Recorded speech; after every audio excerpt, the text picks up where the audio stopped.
आज के ब्लॉग में हम बना रहे हैं बेसन की खंडलियाँ। ये जनाब मैं आपको बता दूं, ये जो रेसिपी है ना, ये बिल्कुल ही फिश जैसी है।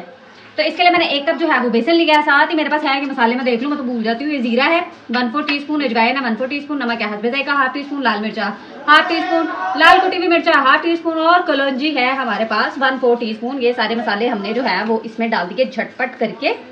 साथ ही हम इसमें डालेंगे, हमारे पास है ये 1 प्याली हरा धनिया, हम ये भी इसमें डाल देंगे। अब हम पानी डालकर इसकी जो है ना वो गुंदाई कर लेंगे। इसका पेस्ट जो है वो हम तैयार कर लेंगे। फिर मैं आपको दिखाऊंगी, ये बहुत ही मज़ेदार रेसिपी होती है। हम ना हमेशा बर्गर पिज़्ज़ा के पीछे भागते रहते हैं, लेकिन हमें ना कुछ देसी रेसिपियाँ भी ट्राई करनी चाहिए। हमारे जो पहले के जो नाना दादा टाइप, जैसे नानी दादी टाइप के जो लोग थे ना, वो इसी तरह के घर में खाने बनाते थे और बच्चों को ना इसी तरह की रेसिपियाँ बनाकर खिलाते थे।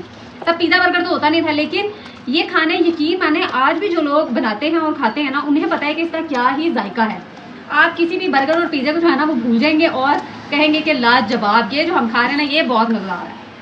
तो ये देखिए, ये हमने पेस्ट जो है बना लिया। अब हम इसकी बनाएंगे रोटी। आपको पता है इसकी भी रोटी बनेगी और ये बहुत ही मज़ेदार बनेगी। बेसन का बैटर तैयार किया था ना, अब हम उसकी बना रहे हैं रोटी, बहुत ही शानदार। हमने तवा रखा है चूल्हे पे, साथ ही हमने जो है वो इसमें ऑयल जो है वो डाल दिया है। अब हम इसे आहिस्ता आहिस्ता हल्के हाथों से हम इसे फैला लेंगे और फिर हम इसकी रोटी तैयार कर लेंगे।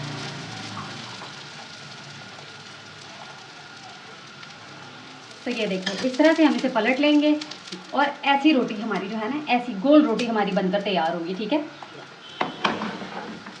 तो रोटी, जो बेसन की रोटी जो है वो हमने बना ली है। अब हम इसमें डाल रहे हैं 1/2 प्याली ऑयल और इसका मसाला जो है ना वो हम वो तैयार कर लेंगे, क्योंकि हम बना रहे हैं बेसन की खंडलियाँ। ठीक है, ये भी इन्हें अल्टे पलटे भी कहते हैं और जी इन्हें हम खंडलियाँ भी कहते हैं। तो रोटी मैंने आपको बनाने का तरीका बता दिया और उसे खाने का तरीका भी मैंने आपको बता दिया। अब जो है हम ऑयल को हल्का गर्म कर लेंगे, फिर हम इसमें डालेंगे 1/4 टीस्पून मेथी दाने।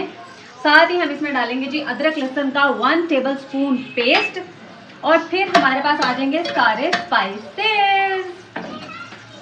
तो ये हमारे पास अदरक लहसुन का पेस्ट है 1 टेबलस्पून और ये मेरे पास है, ये टमाटर है 2 बड़े टमाटर थे, 1 बड़ा प्याज था और दही था जिसे मैंने ब्लेंड कर लिया ग्राइंडर में।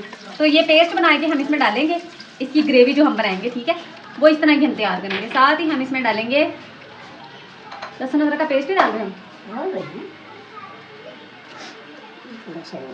तो ये हमने थोड़ा सा और इसमें जो है ना वो बैटर ऐड कर दिया। साथ ही अब हम इसमें डालेंगे लहसुन अदरक का पेस्ट 1 टेबलस्पून और हम इसमें डालेंगे सारे स्पाइसेस। नमक है हस्बे जायका 1/2 टीस्पून, लाल मिर्च 1/2 टीस्पून, हल्दी पाउडर 1/4 टीस्पून और है हमारे पास धनिया पाउडर 1/4 टीस्पून, वो भी हमने इसमें डाल दिया। अब हम इस मसाले को जो है ना वो भून लेंगे। ये जैसे ही भूनकर तैयार होगा फिर हम इसमें लगाएंगे शोरबा और फिर मैं आपको बताऊंगी लास्ट में हम क्या डालेंगे। अगर अभी बता दिया तो आप देखेंगे नहीं ना। तो प्लीज़ मेरे चैनल को लाइक, सब्सक्राइब एंड शेयर ज़रूर किया करें, इससे मेरी हौसला अफजाई होती है। और कमेंट्स में ज़रूर बताया करें। और मुझे पता है आप सब मेरी वीडियोस देखते हैं, लेकिन आप लोग लाइक किए बिना ही जो है ना आगे निकल जाते हैं। तो मेरी वीडियो को लाइक भी किया करें, मुझे अच्छा लगेगा। तो अब हम इस मसाले को जो है ना वो भूनने दें। तो मसाला जो है वो हमारा भून गया है और उसमें ऑयल भी आ गया है। तो अब हम इसमें डालेंगे 2.5 गिलास पानी।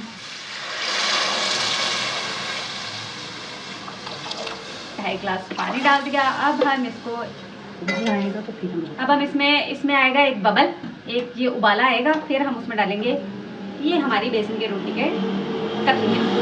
ढक्कन ढाँप के जो है ना वो रखती है, अभी बबल आएगा। वो ये देखिए आप, इसमें जो है वो उबाले आ गए हैं। अब हम इसमें डालेंगे बेसन की खंडलियाँ अल्टे पलटे से।